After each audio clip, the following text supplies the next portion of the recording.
And వాళ్ళు ఎంత కష్టపడ్డారో నాకు తెలుసు. And Ajaneesh background score he's given life to this film. Mother feel అప్పుడు కానీ క్లైమాక్స్ మీకు తెలిసే ఉంటుంది, ఒక అద్భుతమైన సీక్వెన్స్ అది. Like today my son was telling me, మా అబ్బాయి పొద్దునే షోకి వెళ్ళి చెప్పాడు, నాన్న I have not seen such a scene on an Indian screen today till date. అలాంటి ఒక సీక్వెన్స్ నేను చూడలేదు.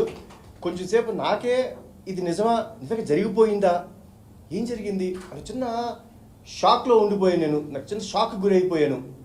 But he told me, I am a proud son of you, Nana. I really felt very proud. So this is what is the whole feeling. అంటే ఈ cinema మేము మా main like ఉద్దేశం కూడా అదే అండి.